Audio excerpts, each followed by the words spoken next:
下来继续来看台中火车头附近的公车的站牌，讲用要总互实情的广告来霸占。这个主管机关也就是公车的联管会讲，会加强清理甲巡逻。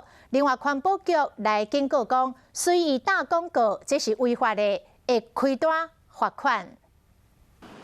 公车牌互人打几啊张色情的广告，顶面有写电话，而且毋是一地尔，附近其他的车牌啊拢共款。 被贴色情小广的地方就是台中火车站旁边新开大直路上，而这个站牌呢会经过2间国小、1间国中以及2间高中，这些学生在坐这公车的时候都有可能会看得到。以我们家长来看，比如说我们小孩看到那个，有时候会问说啊，那个是什么东西？